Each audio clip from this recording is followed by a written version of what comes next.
오늘의 하늘 말씀은 제1성서의 이사야와 제2성서의 야고보서입니다. 먼저 이사야 40장 6절에서 8절을 읽겠습니다. 한 소리 있어 명하신다. 외쳐라. 무엇을 외칠까요? 하고 나는 물었다. 모든 인생은 한낱 풀포기, 그 영화는 들에 핀 꽃과 같다. 풀은 시들고 꽃은 진다. 스쳐가는 야훼의 입김에 백성이란 실로 풀과 같은 존재이다. 풀은 시들고 꽃은 지지만 우리 하느님의 말씀은 영원히 서 있으리라. 이어서 야고보서 4장 13절에서 17절 말씀을 읽겠습니다. 오늘이나 내일쯤 아무 도시로 가서 1년 동안 거기에서 지내며 장사를 하여 돈을 벌어보겠다 하는 사람들에게 한마디 합니다. 당신들은 내일 당신들의 생명이 어떻게 될는지 알지 못합니다. 당신들은 잠깐 나타났다가 사라져버리는 안개에 지나지 않습니다. 그러므로 당신들은 만일 주님께서 허락해 주신다면 우리는 살아가며 이런 일 저런 일을 해보겠다 하고 말해야 할 것입니다. 그런데도 당신들은 지금 허영에 들떠서 장담을 하고 있습니다. 이런 장담은 모두 악한 것입니다. 사람이 제가 마땅히 해야 할 착한 일을 알면서도 하지 않으면 그것이 곧 죄가 됩니다. 다 함께 이사야 40장 6절에서 8절과 야고보서 4장 14절 15절 말씀을 읽겠습니다. 모든 인생은 한낱 풀포기, 그 영화는 들에 핀 꽃과 같다. 풀은 시들고 꽃은 진다. 스쳐가는 야훼의 입김에 백성이란 실로 풀과 같은 존재이다. 풀은 시들고 꽃은 지지만 우리 하느님의 말씀은 영원히 서 있으리라. 당신들은 내일 당신들의 생명이 어떻게 될지는 알지 못합니다. 당신들은 잠깐 나타났다가 사라져버리는 안개에 지나지 않습니다. 그러므로 당신들은 만일 주님께서 허락해 주신다면 우리는 살아가며 이런 일 저런 일을 해보겠다 하고 말해야 할 것입니다. 이 말씀으로 귀한 깨달음과 결단이 있으시기를 바랍니다.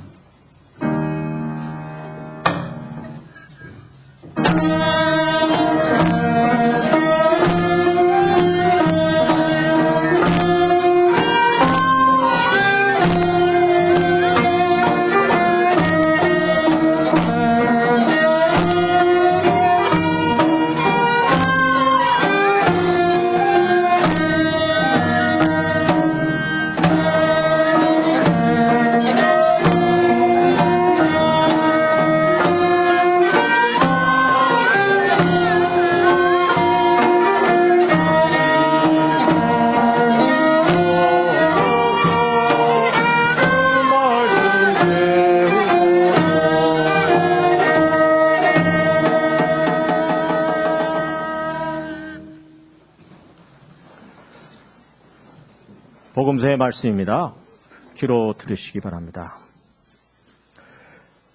군중 속에서 어떤 사람이 예수께 선생님 제 형더러 저에게 아버지의 유산을 나누어 주라고 일러 주십시오 하고 부탁하자 예수께서는 누가 나를 너희의 재판관이나 재산 분배자로 세웠단 말이냐 하고 대답하셨다. 그리고 사람들에게 어떤 탐욕에도 빠져들지 않도록 조심하여라. 사람이 제 아무리 부요하다 하더라도 그의 재산이 생명을 보장해 주지는 못한다 하시고는 비유를 들어 이렇게 말씀하셨다. 어떤 부자가 밭에서 많은 소출을 얻게 되어 이 곡식을 쌓아둘 곳이 없으니 어떻게 할까 하며 혼자 궁리하다가 옳지 좋은 수가 있다. 내 창고를 헐고 더 큰 것을 지어 거기에다 내 모든 곡식과 재산을 넣어두어야지. 그리고 내 영혼에게 말하리라. 영혼아 많은 재산을 쌓아두었으니 너는 이제 몇 년 동안 걱정할 것 없다. 그러니 실컷 쉬고 먹고 마시며 즐겨라 하고 말했다. 그러나 하느님께서는 이 어리석은 자야 바로 오늘 밤 내 영혼이 너에게서 떠나가리라. 그러니 내가 쌓아둔 것은 누구의 차지가 되겠느냐고 하셨다. 이렇게 자기를 위해서는 재산을 모으면서도 하느님께 인색한 사람은 바로 이와 같이 될 것이다. 이는 주님의 말씀입니다. 네, 앉으시기 바랍니다.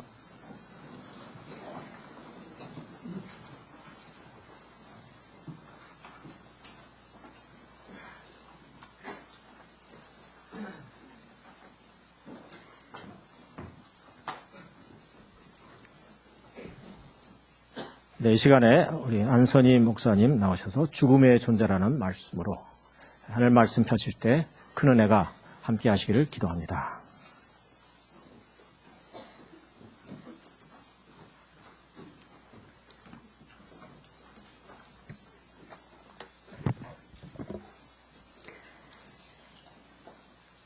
지난주에 내린 눈과 비로 이제 나뭇잎이 거의 떨어지고 말았습니다. 앙상하게 가지만 남은 나무들이 참 쓸쓸합니다. 진한 외로움이 느껴지는 시기입니다. 계절의 스산함이 지나간 날들을 돌아보게 만드는 때인 것 같습니다.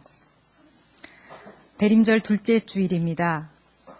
대림절은 예수님의 탄생과 그리스도의 재림을 기다리는 절기입니다. 또 우리 마음 가운데 새로이 그리스도를 모실 준비를 하는 시기이기도 합니다. 대림절은 희망과 기다림의 절기라고 알려져 있습니다. 그러나 동시에 근신과 참회의 절기이기도 합니다. 어둠 속에서 빛을 갈망하며 빛으로 오시는 그리스도를 기다리며 그분과 더불어 맞이하게 될 세상을 희망하는 절기이지만 동시에 오실 그 일을 맞이하기에는 턱없이 부족한 자신을 되돌아보며 근신하고 참회하는 절기인 것입니다. 그리스도의 도래와 더불어 끝장날 인간 역사와 인간 실존의 마지막을 묵상하는 절기이기도 합니다. 인간 실존의 마지막, 죽음을 묵상하는 절기라는 뜻입니다. 독일 교회에서는 이맘때 죽은 자들의 주일 혹은 영원 주일로 지킵니다. 영원 주일이 되면 독일 교인들은 올해 세상을 떠난 교우들 그리고 이미 하늘나라에 간 교우들을 떠올리며 자신의 인생을 성찰합니다. 유학 시절 독일 루터 교회에 다니면서 영원주일 예배에 여러 번 참석했습니다. 영원주일이 되면 독일 교회 목사님들은 예배 시간에 한 해 동안 세상을 떠나 하나님 품에 안긴 교우들의 이름을 하나하나 호명합니다. 그 이름을 들으면서 저는 저와 전혀 무관한 독일인들의 죽음이었지만 마음이 울적해지는 경험을 했습니다. 고인의 가족이 되는 교인들은 거의 예외 없이 흐느껴 웁니다. 독일 교회의 영원주일은 예배 참여자들 모두가 깊은 슬픔에 잠기는 애수의 주일이었습니다. 어린 시절 우리는 인생이 계속 이어질 줄 알았습니다. 꿈도 많았고 욕심도 많았습니다. 때로 사람들 앞에서 또 하나님 앞에서 교만하기도 했습니다. 하지만 나이가 들어가면서 삶에는 끝이 있고 인생에는 마지막이 있음을 깨닫게 됩니다. 올해 90세가 된 시인 김종길은 지난해 그가 89세가 되었을 때 황락이라는 시를 발표했습니다. 황락이란 가을철에 식물의 잎사귀가 누렇게 물들어 떨어지는 것을 가리키죠. 그의 시 황락의 일부를 들려드리겠습니다. 널따란 연잎들이 누렇게 말라 쪼그라든다. 내 뜰의 황락을 눈여겨 살피면서 나는 문득 쓸쓸해진다. 나 자신이 바로 황락의 처지에 놓여있지라는가. 내 뜰엔 눈 내리고 얼음이 얼어도 다시 봄은 오련만. 내 머리에 얹힌 흰 눈은 녹지도 않고 다시 맞을 봄도 없는 것을. 황락은 말기에 접어든 인생의 비유어입니다. 시인은 90세를 눈앞에 두고 있으니 인생의 황락기에 접어든 셈이죠. 식물의 세계에서는 황락기를 거치면 다시 생명이 되살아나는 소생기인 봄이 찾아오건만 인생에는 황락기에 이어지는 소생기가 없습니다. 이런 인생의 일회성이 인생 황락기의 서글픔, 애수의 근원이 되겠습니다. 자연과 달리 인생이 다시 처음으로 돌아가지 못하는 데에서 마음속 깊이 슬픔이 스며드는 것이겠죠. 인생이란 학교에서 2번은 없다는 것이 큰 아쉬움이겠죠. 하지만 이런 애수가 무겁고 어두운 침통의 상태로만 이어져서는 곤란할 것 같습니다. 인간이면 누구나 맞게 될 삶의 끝자락을 담담하게 맞는 것이 하늘의 순리일 것입니다. 서구 기독교 전통에서 영원주일이 존재해 왔다는 것은 어떤 의미가 있을까요? 2가지 의미가 있을 것 같습니다. 첫째는 통과의례적인 의미입니다. 영원주일은 삶의 단계에서 죽음의 단계로 넘어가는 신앙인을 위한 통과의례적인 역할을 합니다. 통과의례란 인생의 한 단계에서 다른 단계로 넘어갈 때 베푸는 의례이죠. 청소년들이 나이가 들면 주위에서 성인식이라는 통과의례를 베풀어 줍니다. 성인이 아니었던 청소년들이 나이가 들었다고 바로 성인에 포함되는 것은 사실 무척 두려운 일일 것입니다. 성인이 되면 이제껏 부모에게 부려왔던 어리광도 더 이상 부릴 수가 없고 성인으로서의 품위와 책임의식도 갖추어야 하기 때문입니다. 그래서 주위에 가까운 사람들 또 종교인들이 성인이 되는 청소년들의 심리적 충격을 줄여주기 위해서 성인식이라는 통과의례를 베풀어 주는 것입니다. 인간이 겪는 모든 사건이나 현상 가운데 가장 두려운 것이 무엇이겠습니까? 당연히 죽음입니다. 말로는 죽으면 그만이라고들 하지만 사람들에게 가장 큰 공포를 가져다 주는 게 바로 죽음입니다. 죽음은 차안적인 삶의 단계에서 피안적인 삶의 단계로 넘어가는 현상입니다. 그래서 인간에게는 죽음이 주는 두려움이나 심리적 충격을 줄이기 위한 통과의례가 꼭 필요한 것입니다.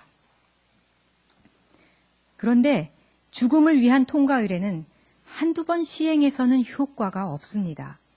죽음이란 인생의 단계는 이전의 인생의 단계들과는 질적으로 너무나 다른 국면이기 때문입니다. 그래서 서구 기독교에서 1년에 한 번씩 영원주일이라는 통과의례를 베풀어 온 것은 아닐까요? 그러고 보면 영원주일이 지닌 통과의례적인 의미는 우리 신앙인으로 하여금 앞으로 닥칠 죽음의 순간을 미리 경험하면서 삶의 끝자락을 담담하게 맞도록 해주는 데 있습니다.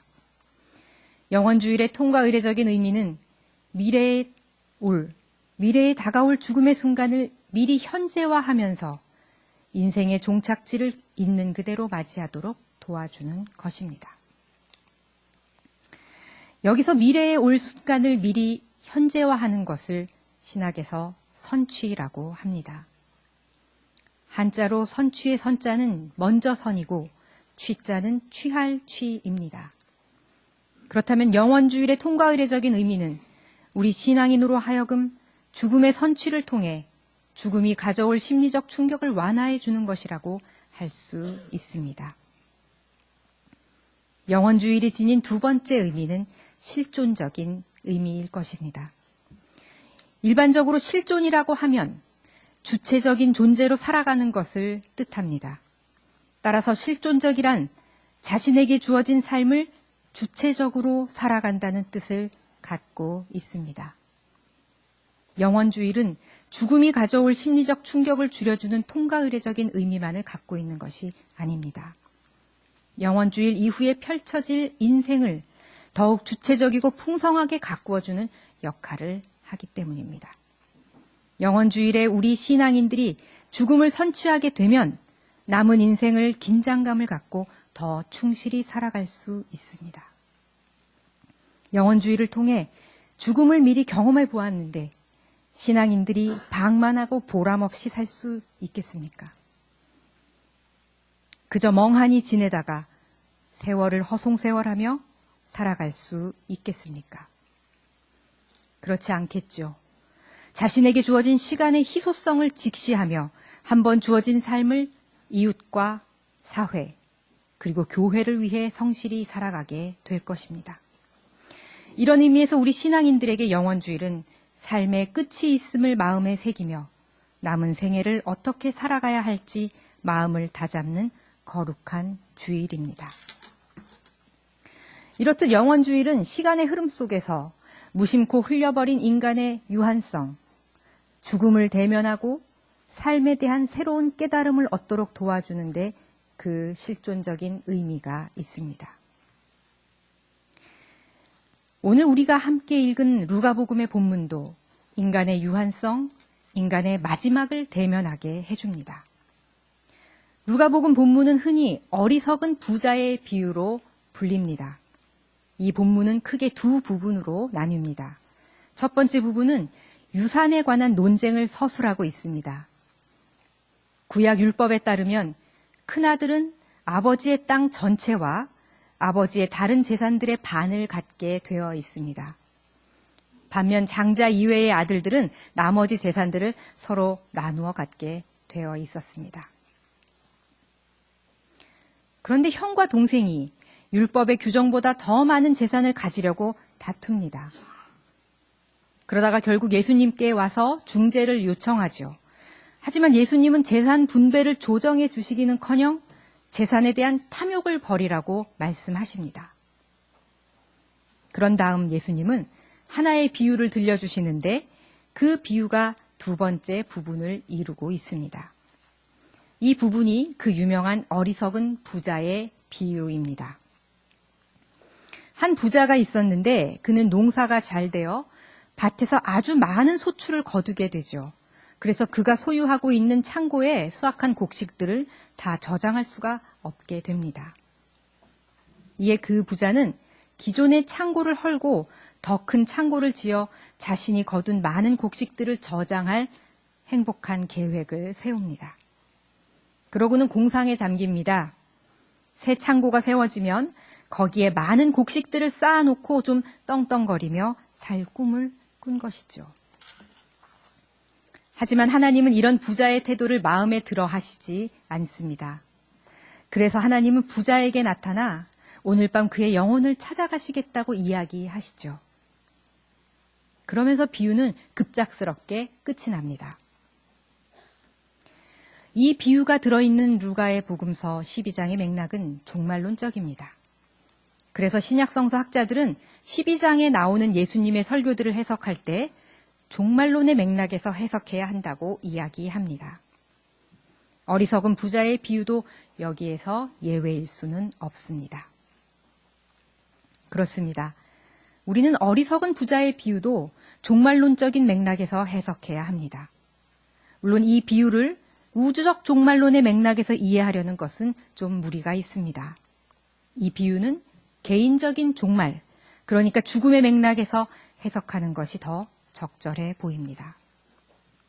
이 대목에서 우리는 이런 질문을 던져볼 수 있습니다. 만일 예수님이 이 비유를 계속 이어나가셨더라면 이야기는 어떤 식으로 전개되었을까요? 부자가 하나님의 경고를 듣고 창고를 크게 짓겠다는 계획을 백지화했을까요? 아니면 부자가 하나님의 경고에도 불구하고 자신의 원래 계획을 고집하다가 죽게 되었을까요? 그런데 이 비유를 기록한 누가는 이런 문제에 관심이 없었던 것으로 보입니다. 그러니 열린 결말로 이 비유를 마친 것은 아니겠습니까? 그렇다면 이 루가가 이런 식으로 비유를 마무리한 까닭은 또 무엇이었을까요? 루가가 열린 결말로 비유를 마친 것은 그가 독자들에게 개인적 종말의 선취, 죽음의 선취를 권고하신 예수님의 입장을 좀 더 강조하고 싶었기 때문은 아닐까요? 그래서 부자에게 죽음이 임박했다는 사실을 강조하는 것으로 비유를 마무리했던 것은 아닐까요? 만일 그렇지 않고 부자가 창고의 확장을 포기했다거나 원래 자기 계획을 고집하다가 죽게 되었다는 것을 덧붙였더라면 비유의 초점이나 강조점이 아마도 분산돼 버리고 말았을 것입니다. 그래서 독자들에게 강한 메시지를 전달하지 못했을 것 같습니다. 어리석은 부자 비유의 핵심은 개인적 종말의 선취, 죽음의 미리 맛봄입니다. 예수님은 우리 신앙인들에게 죽음의 선취를 통해 남은 인생을 보다 충실하고 진지하게 살아가라고 충고하십니다. 오늘 누가복음 본문에서 예수님이 생각하시는 인간은 죽음 외의 존재입니다. 죽음을 향한 존재입니다. 하루하루 살아가는 존재가 아니라 하루하루 죽어가는 존재입니다. 인간은 세상에 태어날 때 죽음도 함께 가져옵니다. 그래서인지 한 시인은 생일날 자신과 함께 태어난 자신의 죽음에게 미역국을 바치는 시를 쓰기도 했습니다. 나와 함께 태어난 죽음. 그래서 인간은 자신이 죽어야만 죽음도 죽을 수 있습니다. 그러고 보면 죽음은 삶의 엄연한 구성 요소입니다. 죽음과 삶은 쌍둥이 의미체계이죠. 예수님이 염두에 두는 인간은 죽음과 관계를 맺으며 죽음을 자신의 한계 상황으로 받아들이는 존재입니다. 미래에 다가올 죽음을 미리 앞당겨 경험하면서 자신의 과거를 반성하고 현재를 성실히 살아가는 존재입니다. 옛날 로마 제국에서는 전쟁에서 승리한 개선 장군이 얼굴에 붉은 칠을 한 채 4마리 말이 끄는 마차를 타고서 로마 시내 거리를 행진했다고 합니다. 개선 장군의 마차 뒤에는 노예들이 따라갔습니다. 그리고 이 노예들에게 메멘토 모리라는 말을 외치도록 시켰다고 합니다. 메멘토 모리란 말은 죽음을 기억하라 라는 것이죠. 전쟁을 승리로 이끈 개선 장군 얼굴에 붉은 칠을 해주는 것은 개선 장군을 신의 반열에 올려 경의를 표현하기 위함이었습니다. 그러면서도 뒤에 따르는 노예들에게 메멘토 모리를 외치게 한 것은 개선 장군이 오만에 빠지지 않도록 경각심을 심어주기 위한 장치였던 것입니다. 전쟁에서 승리했다고 너무 우쭐대지 마라. 오늘은 개선 장군이지만 너도 언젠가는 죽는다. 그러니 겸손하게 행동하라. 개선 장군에게 이런 인생의 엄연한 사실을 상기시켜 주었던 것입니다. 어디 로마의 개선 장군처럼 지체 높은 사람들만 죽음을 기억해야 하겠습니까? 지위 고하를 막론하고 모든 인간은 자신이 죽음의 존재임을 상기해야 하지 않겠습니까? 죽음의 존재로서 지금 인간에게 자신이 어떤 상태로 존재하고 있는지가 중요할 수 있습니다. 하지만 이보다 훨씬 더 중요한 것은 자신이 앞으로 어떤 인간으로 존재할 것인가를 결단하는 일입니다. 왜냐하면 앞으로 어떻게 살 것이라는 결단이 지금의 자기 모습에 영향을 미치기 때문입니다. 그렇다면 우리 신앙인은 어떤 결단을 해야 할까요? 이 질문에 답변하려면 오늘 우리가 함께 읽었던 야고보서 본문과 이사야서 본문을 살펴볼 필요가 있습니다. 먼저 야고보서 14장 14절과 15절을 펴보시기 바랍니다. 야고보서 4장 14절 15절입니다. 오늘 주보에 밑줄이 그어진 부분입니다. 저와 여러분이 한 목소리로 읽어보겠습니다. 당신들은 내일 당신들의 생명이 어떻게 될는지 알지 못합니다. 당신들은 잠깐 나타났다가 사라져버리는 안개에 지나지 않습니다. 그러므로 당신들은 만일 주님께서 허락해 주신다면 우리는 살아가며 이런 일 저런 일을 해보겠다 하고 말해야 할 것입니다.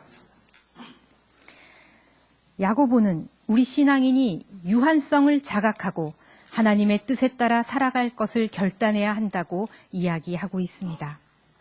하나님의 뜻에 따라 살아가고 하나님의 뜻에 따라 일을 해야 한다는 것입니다. 이사야도 야고보와 같은 이야기를 합니다.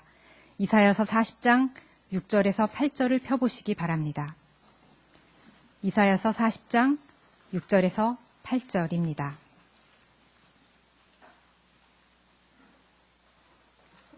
다 같이 읽어보겠습니다. 모든 인생은 한낱 풀포기, 그 영화는 들에 핀 꽃과 같다. 푸른 시들고 꽃은 진다. 스쳐가는 야훼의 입김에 백성이란 실로 풀과 같은 존재이다. 푸른 시들고 꽃은 지지만 우리 하나님의 말씀은 영원히 서 있으리라. 이사야는 우리 신앙인이 풀이나 꽃과 같이 금방 사라질 존재임을 자각하면서 영원하신 하나님의 말씀을 따라야 한다고 주장합니다. 야고보와 이사야의 이런 말씀은 우리 신앙인에게 참으로 유익한 권고입니다. 우리는 이런 말씀을 구현하기 위해 정진하고 또 정진해야 합니다. 문제는 우리 각자가 나 자신의 유한성, 나 자신의 죽음을 인정하기 어렵다는 데 있습니다. 우리는 인간의 보편적인 죽음을 인정합니다. 모든 인간의 죽음은 너무도 자명하기 때문입니다. 하지만 우리는 모든 인간이 죽는다는 명제를 이야기하면서도 나의 죽음은 예외적인 현상으로 생각하죠. 우리 각자는 나 자신의 죽음으로부터 도피하려고 합니다. 바로 이런 이유 때문에 오늘 누가복음 본문에서 하나님은 모든 인간의 죽음을 이야기하시지 않습니다. 특정한 인간, 그러니까 어리석은 한 부자에게 그의 죽음이 임박했음을 이야기하신 것입니다. 인간이 죽음의 존재라고 하는 경우 그때의 죽음은 무엇보다도 너의 죽음도 아니며 너희들의 죽음도 아닙니다. 우리 모두의 죽음도 아닙니다. 이때의 죽음은 무엇보다도 바로 나의 죽음입니다. 내가 죽음의 존재라는 사실을 깨닫는 것이 중요합니다. 그래야 내가 세상에 대해 죽고 하나님에 대해 살 수 있는 것입니다. 세상의 화려함과 풍족함으로부터 돌아서 하나님의 뜻과 말씀을 향할 수 있는 것입니다. 진정한 신앙인은 세상에서 살지만 그 관심은 하나님의 뜻과 하나님의 말씀입니다. 비록 땅에 살지만 하늘의 뜻을 품고 살아갑니다. 그러면서 땅에서도 하늘을 살아갑니다. 땅에 집착하지 않습니다. 어리석은 부자와 달리 재물에서 자유롭습니다. 세속적인 것의 가치를 상대화시킵니다. 진정한 신앙인은 오늘을 살지만 그 관심은 영원한 하나님입니다. 때문에 그의 오늘은 그냥 오늘이 아닙니다. 영원에 잇대어 있는 오늘입니다. 그래서 오늘에 집착하지 않습니다. 어리석은 부자와 달리 오늘에서 자유롭습니다. 오늘의 가치를 상대화시킵니다. 여기서 주의해야 할 점은 하늘과 영원이 모든 피조 세계가 끝난 후에만 존재하는 것이 아니라는 사실입니다. 만일 하늘과 영원이 역사의 종말 이후에만 존재한다면 우리의 신앙은 지극히 내세적이고 타계적인 것이 되고 맙니다. 하늘과 영원은 오히려 땅과 오늘에 잇대어 있습니다. 땅에 살지만 땅만 생각하지 않고 하늘을 믿으며 땅에서도 하늘에서 사는 것처럼 살면 땅도 하늘이 됩니다. 오늘을 살지만 오늘만 생각하지 않고 영원을 믿으며 오늘을 영원처럼 살면 오늘도 영원이 되는 것입니다. 향민교우 여러분, 혹여 여러분은 자신이 죽는다는 사실을 잊고 살아가시는 것은 아니겠죠. 매 순간 누군가의 죽음의 소식을 접하면 자신이 죽음의 존재임을 애써 외면하며 사시는 것은 아니겠죠. 만일 교우 여러분이 나도 언젠가는 죽을 수밖에 없다는 엄연한 사실을 잊은 채 살아간다면 여러분은 자신의 신앙을 근본적으로 재검토해 보셔야 할 것 같습니다. 만일 자신이 죽음의 존재임을 외면하며 산다면 여러분은 자신의 신앙을 뿌리부터 다시 점검해 보아야 할 것입니다. 예수님이 인간을 죽음의 존재, 유한한 존재로 규정하시는 것도 알고 보면 우리로 땅과 오늘에 집착하지 않도록 하기 위함입니다. 땅과 오늘을 상대화하도록 하기 위함입니다. 우리가 살아가는 땅과 오늘을 하늘과 영원에 이어주기 위함입니다. 하늘과 영원에 잇대어 살면 땅에서 일어나는 삶에 일희일비하지 않게 됩니다. 부유하면 부유한 대로, 가난하면 가난한 대로 살 수 있습니다. 성공하면 성공한 대로, 실패하면 실패한 대로 살 수 있습니다. 하늘과 영원에 잇대어 사는 신앙인에게는 티가 나지 않습니다. 부해도 부한 티가, 가난해도 가난한 티가 나지 않습니다. 성공해도 성공한 사람의 티가 나지 않습니다. 실패해도 실패한 사람의 티가 나지 않습니다. 사랑하는 향민교우 여러분, 지금 넉넉하십니까? 그래서 혹시 세상에 취해 있으십니까? 안락함에 빠져 있으십니까? 아니면 여러분은 지금 가난하십니까? 그래서 낙심 가운데 계십니까? 누군가를 원망하고 계십니까? 이제 마음을 돌이키고 우리의 믿음을 새롭게 합시다.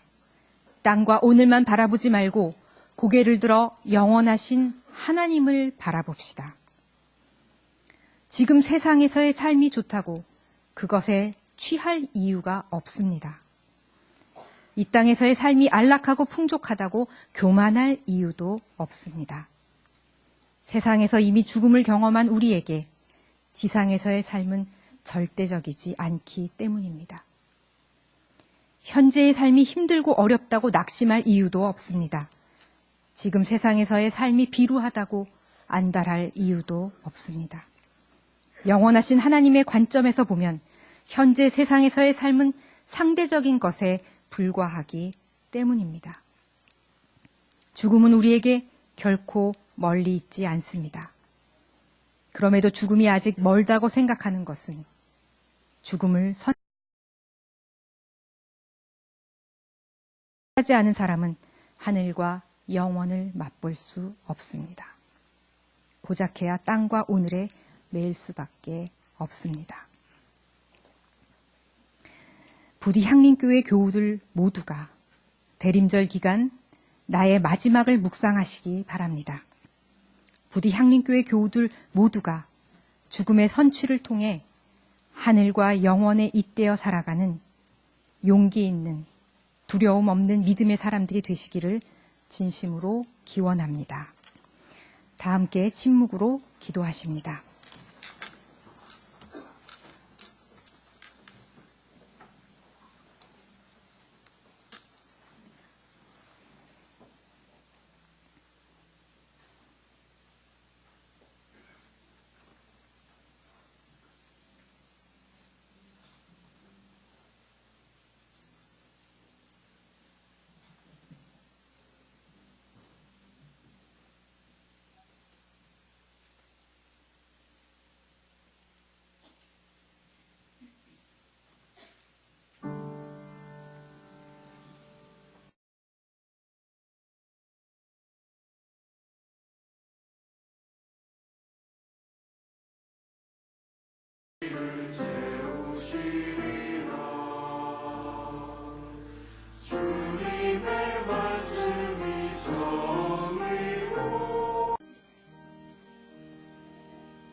마음도 연약